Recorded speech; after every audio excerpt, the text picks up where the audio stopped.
हर हर महादेव। कैसे हैं आप लोग? आशा करता हूं आप लोग भी महादेव के आशीर्वाद से स्वस्थ होंगे, मस्त होंगे और अपने परिवार के साथ प्रसन्न होंगे। अगर आप हमारे चैनल पर नए हैं तो चैनल को सब्सक्राइब कर लीजिए और साथ ही घंटी के बटन को भी दबा दीजिए ताकि हमारे आने वाली हर वीडियो की नोटिफिकेशन आप तक सबसे पहले पहुंचे।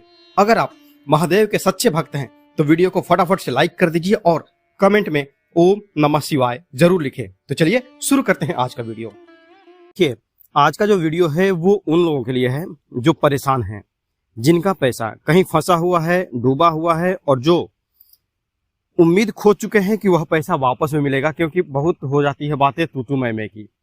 दोस्तों, अगर आपने किसी को उधार दिया है, रिश्तेदारी में मदद के लिए दिया है या किसी ने काम के बहाने आपसे पैसा ले लिया है, लेकिन वह न तो आपका पैसा लौटा रहा है और न ही आपकी बात सुन रहा है, तो यकीन मानिए यह वीडियो खास आपके लिए है।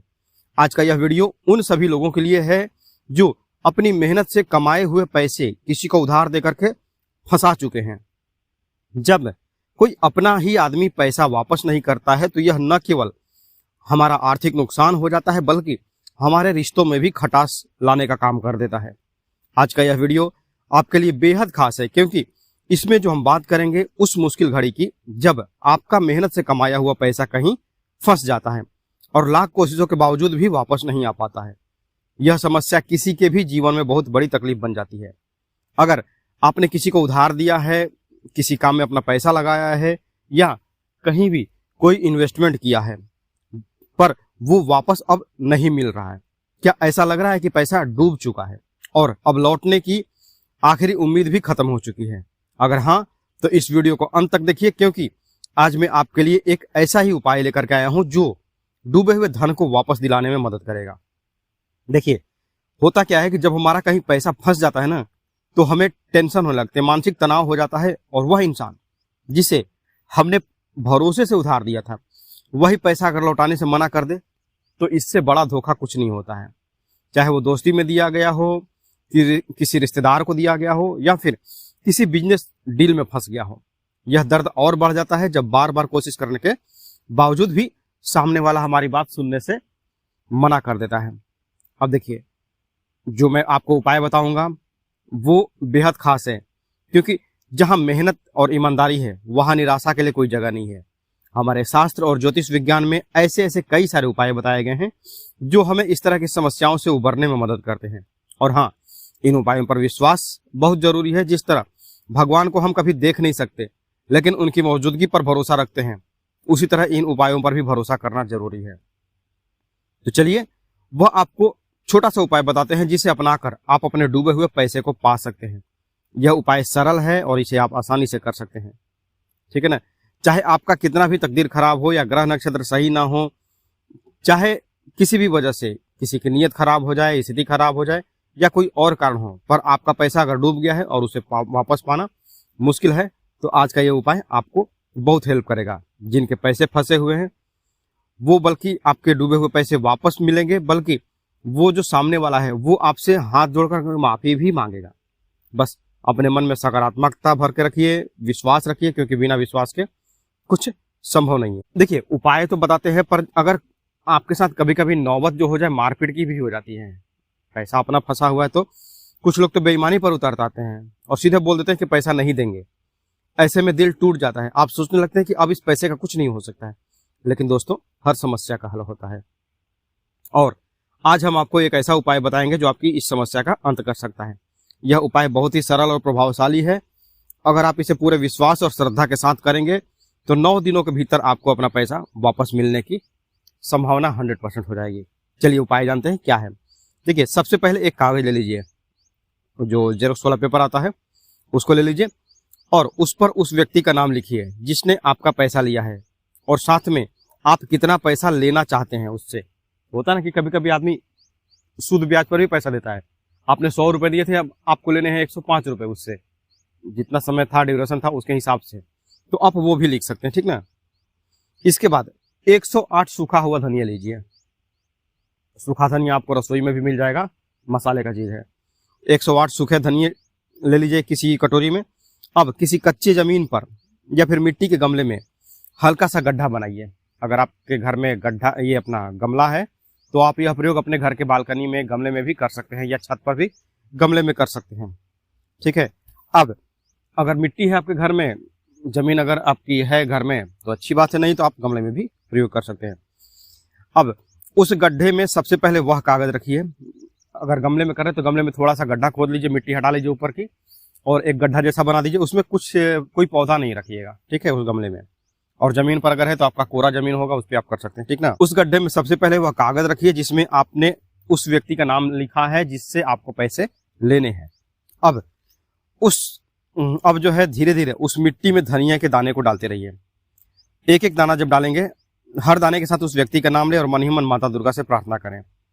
किस तरह से प्रार्थना करेंगे आप कि हे माँ दुर्गा, इस फलाने व्यक्ति ने या फिर इस XYZ व्यक्ति ने मेरा पैसा लिया है, मुझे मेरा पैसा वापस दिलवाइए। इसके दिल और दिमाग में ऐसा प्रभाव डालें कि यह मुझे मेरा पैसा वापस कर दे। यह मेरा पैसा ईमानदारी का है, मेरी मेहनत का है। तो XYZ की जगह या फलाने की जगह पे उस व्यक्ति का नाम आप लेके रख सकते हैं, ठीक है। अब यहाँ पर कंडीशन ये हो जाती है कि अगर 10 ने लिया हो तो, अगर 5 ने लिया हो तो, ये तो एक व्यक्ति के लिए हो गया, ठीक है। अगर 5 व्यक्ति ने लिया हो तो क्या करेंगे, तो देखिए 5 व्यक्ति ने भी लिया हो तो आपको 5 अलग अलग कागज लेने होंगे और उस हिसाब से आपको एक एक बार प्रयोग करना पड़ेगा। उसके लिए आपको 5 अलग गमले चाहिए। एक व्यक्ति के लिए एक गमला और 108 धनिया के दाने, ऐसा आपको करना पड़ेगा, ठीक है। अब जब आपने 108 दाने 108 बार उस व्यक्ति का नाम लेकर के माता से प्रार्थना करके और सारा काम अपना कंप्लीट कर लिया है, उसको फिर जब आपका 108वां दाना पूरा हो जाए उसके बाद उसको मिट्टी से ढक दीजिए। रोज थोड़ा थोड़ा उसके ऊपर पानी छिड़किए। ये पानी छिड़कने का काम कब करेंगे, जब सुबह अपना हाथ धो लेते हैं, फ्रेश होते हैं, जब पूजा पाठ करते हैं ना आप, तो वहाँ पूजा में से जो आपका थोड़ा सा जल बचेगा या फिर बचा लीजिएगा, या फिर हो सकता है तो आप अपना फ्रेश जल भी यूज कर सकते हैं, लेकिन साफ सुथरा जल होना चाहिए उसके लिए। वो जल आप उस पर छिड़क सकते हैं, जो गमला है उस पर आप छिड़क करके और रखेंगे। 9वें दिन क्या करना है, 9वें दिन उस मिट्टी को उठा करके जो गमले की है उसको किसी बहते हुए पानी में प्रवाहित कर सकते हैं। अब अगर अपने घर के अपने आंगन में या फिर घर के जहां पर आपने कच्ची जमीन पर लगाया है, तो जितने दूर में आपका धनिया जमा है तो भी ठीक है, नहीं जमा है तो भी ठीक है। आपको उसका एरिया तो मालूम है कि आपने कितना, मतलब 1 फीट में बोया था या फिर अपना आधे फीट में बोया था धनिया, तो उतने दूर की मिट्टी थोड़ी सी, जितने दूर में आपका वो कागज और धनिया समेट लिया जाए, वो उठाएंगे और किसी बहते हुए पानी में डाल देंगे, ठीक है। अब यहाँ पर अगर ये कंडीशन हो जाती है कि बहता पानी ना हुआ, तो हम तो सिटी में रहते हैं, तो भी आपको कोई टेंशन लेने की जरूरत नहीं है, आपका हो जाएगा। क्या करना, आप बहते पानी की जगह पे आपके आसपास कोई ऐसा पेड़ हो जहां पर की पूजा होती हो, पीपल की हो, बरगद की हो, मतलब साफ सुथरा पेड़ हो, ठीक है, तो वहां पर भी आप यह जड़, जो पीपल का या बरगद का जड़ है, वहां पर आप यह डाल सकते हैं। अब 9 दिन तक तो आपका यह प्रयोग चलेगा। उसके बाद 7 दिन के अंदर, मतलब कि अधिक से अधिक 5 दिन, अपना 15 दिन के अंदर में आपका ये जो है काम कंप्लीट हो जाएगा, आपका जो है वो वापस मिला जाएगा। अब देखिए दूसरा जो है वो केवल आपको शुक्रवार के दिन करना है। या तो आप शुक्रवार को करिए, पर ये शुक्रवार कौन सा होना चाहिए, आपका शुक्ल पक्ष का। उसके बाद जो है आप इसको पूर्णिमा के दिन भी कर सकते हैं, पर पूर्णिमा करेंगे तो आपका हर महीना का लग जाएगा, क्योंकि ये आपको 7 बार करना है, ठीक है। तो आप पूर्णिमा के दिन अगर प्रारंभ करते हैं तो अच्छी बात है। अगर आपके पास माता लक्ष्मी की कोई मूर्ति है या फिर तस्वीर है तो बहुत अच्छा है, नहीं तो कोई बात नहीं, आपका जो पूजा स्थल है वही काफी है। क्या करना आपको, देखिए 7 कपूर की गोली ले लीजिए, जो छोटी छोटी टिकियां आती है वो ले लीजिए। अब उसके बाद थोड़ा सा केसर ले लीजिए, केसर आपको पूजा की दुकान में मिल जाएगा। एक छोटी सी कटोरी में थोड़ा सा केसर घोल करके उसको पानी में डाल करके या गंगा जल में डाल करके उसको घोल लीजिए। अब इस केसर से माता लक्ष्मी को तिलक लगाइए। माता लक्ष्मी को तिलक लगाने के बाद खुद को भी तिलक लगाइए। उसके बाद एक चुटकी काला तिल ले लीजिए। एक चुटकी काला तिल ले करके उसमें थोड़ा सा हल्दी पाउडर मिलाइए और थोड़ा सा कुमकुम मिलाइए।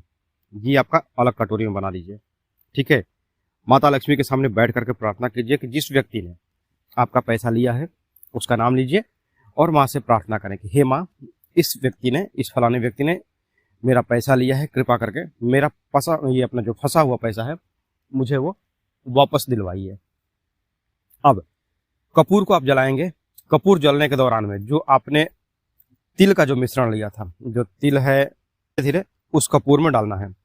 अगर जो कपूर जल रहा है उसमें अगर एक से ज्यादा लोगों ने आपका पैसा ले लिया है तो हर बार उनका नाम ले और तिल का थोड़ा सा भाग, जो एक चुटकी, मतलब चाहे उसमें 4 दाने उठे तिल के चाहे 6 दाने उठे, कोई दिक्कत नहीं है, हर बार उनका नाम ले और थोड़ा सा तिल उस कपूर में, जलते हुए कपूर में डालते जाएं। कपूर की जो 7 टिकिया है वो बुझने से पहले आपको जितना आपने तिल लिया है, 10 लिया है आप लोगों ने, व्यक्ति है 10 लोगों ने भी अगर आपका पैसा लिया है उसका नाम ले लीजिए कि मतलब XYZ ने मेरा 5 लाख रुपया लिया है वो मुझे वापस दे दे, ABC ने मेरा पैसा लिया है 2 लाख रुपया वो मुझे वापस दे दे, PQR ने मेरा इतना पैसा लिया है, मतलब कि जितने लोग हैं, एक एग्जाम्पल, अमित ने मेरा इतना लिया है, सुमित ने मेरा इतना लिया है, राहुल ने इतना लिया है, वैसा ऐसा जो भी है जितने लोग हैं, पर कपूर बुझने से पहले वो होना चाहिए। ठीक है। अब जो आपने मिश्रण बनाया था हल्दी कुमकुम और, वो क्या करना है, कपूर का जो बर्तन जिसमें आप जलाएंगे, चाहे मिट्टी में जलाएं या फिर जो धूपदानी होती है उसमें जलाएं, उसके चारों तरफ उससे घेर देंगे, जो घोल बनाएंगे उससे घेरेंगे, हल्दी कुमकुम और ये था ना, से हल्दी कुमकुम से और जो तिल जो था उससे आप जलाने का काम करेंगे। जो धूपदानी था उसके चारों तरफ हल्दी और कुमकुम से जो लिक्विड बनेगा उससे आपको चारों तरफ से बाउंड्री मार देनी है और बीच में जो आपका धूपदानी रहेगा वो आपका रहेगा, उसमें कपूर आप डाल करके जलाते जाएंगे और तिल से अपना जो है वो बोलते जाएंगे। ठीक है। अब इसको कब तक करना है, यह प्रक्रिया आपकी 5 शुक्रवार तक चलेगी। हर शुक्रवार आपको करना है, ये नहीं देखना है कि कृष्ण पक्ष है या शुक्ल पक्ष है, क्योंकि अगर आप शुक्ल पक्ष के शुक्रवार से आपने इसको प्रारंभ किया है तो अच्छी, ये आपका चाहे खत्म चाहे जितने भी हो, पर अगर मान लीजिए कि आज पूर्णिमा है, आज आपने यह प्रयोग किया चालू, ठीक है, और 3 दिन बाद या 4 दिन बाद या कल ही शुक्रवार पड़ रहा है तो भी आप कल करेंगे, 2 दिन बाद अगर शुक्रवार पड़ रहा है तो भी आप 2 दिन बाद कर लेंगे। ठीक है। अगर शुक्रवार को प्रारंभ कर रहे हैं तो आपका हफ्ता है, लेकिन कुल मिलाकर के आपको यह 7 शुक्रवार आपको यह करना है। ठीक है। यह प्रक्रिया आपको 7 शुक्रवार तक करें, बीच में गैप नहीं होना चाहिए। अगर लेडीज इस उपाय को कर रही हैं, अगर आपको मान लीजिए बीच में रेस्ट लेना पड़ जाए तो आप उसको अगले शुक्रवार को टाल दीजिए, उस शुक्रवार को आप नहीं करेंगे, जब आप फ्रेश हो जाए पूरी तरह से तब आप करिए। हर शुक्रवार आप यह उपाय श्रद्धा और विश्वास के साथ करेंगे। देखिए नतीजे कब तक मिलेंगे, सबसे पहले आदमी इस पर आता है कि इसका रिजल्ट मिलेगा कब तक। तो मेरा जो अनुभव कहता है और मैंने जो लोगों को बोला था, प्रैक्टिकल करवाया था, जिनके फंसे हुए थे, मेरे पास 6-6.5 लाख रुपए तक के मिले हैं। जो लोगों का अनुभव बताया है वो 7 से 10 दिन के अंदर, मैक्सिमम 15 दिन के अंदर में उनके पैसे वापस मिलने चालू हो जाते हैं। अब ये अमाउंट पर डिपेंड करता है कि अगर आपके 10 लाख हैं, 15 लाख है, तो सामने वाले की हैसियत पे भी डिपेंड करता है कि वो कितने दिन में देता है। पर जो मिलने की जो प्रक्रिया है वो प्रारंभ हो जाती है आपकी 7 से 10-15 दिन में। ठीक है। तो करके देखिए और दूसरों को शेयर भी कीजिए। ठीक है। आज के लिए बस इतना ही, मिलते हैं जल्दी आपसे नेक्स्ट वीडियो में, तब तक के लिए हर हर महादेव, जय माता दी।